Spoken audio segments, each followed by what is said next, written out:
दोसरा गाँव के लइका सुनते प्यार है।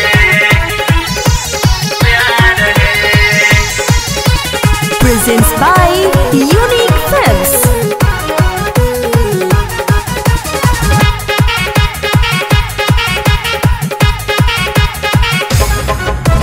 पढ़े के बहाना करके घूमे ले बाजार है।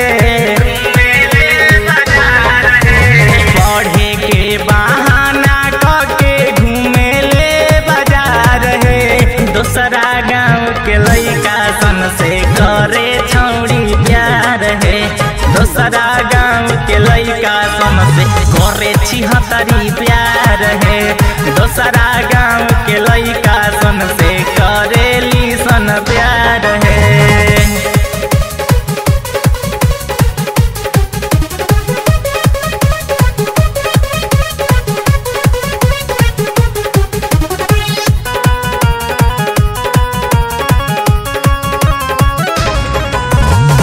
घूमी घूमी खोजे ले नया नया मरद के तना जना के देहलस दिलावा में दर्द।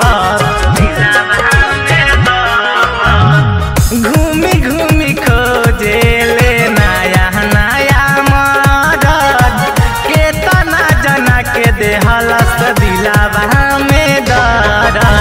परसों पकड़ाइल रहे लूटत में लहार है। परसों पकड़ाइल रहे लूटत में लहार है। दूसरा गाँव के लइका सन से करे छौड़ी प्यार है। दूसरा गाँव के लइका सन से करे छिहत्तरी प्यार है। दूसरा गाँव के लइका सन से करेली सन प्यार है।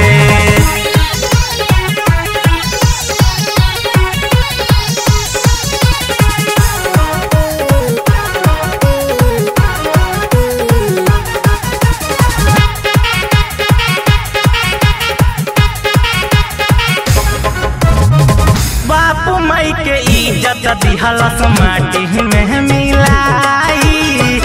लागता कि नैहर से लड़कोर होके जाई। बापू माई के इज्जत दिहलस माटी में मिलाई। लागता कि नैहर से लड़कोर होके जाई। आधा देह के कपड़ा पहिने आधा रखे बुघार है। आधा देह के कपड़ा पहिने आधा रखे बुघार है। दूसरा गाँव के लइका सन से करे छौड़ी प्यार है। दूसरा गाँव के लइका सन से करे छिहत्तरी प्यार है। दूसरा गाँव के लइका सन से करेली सन प्यार है।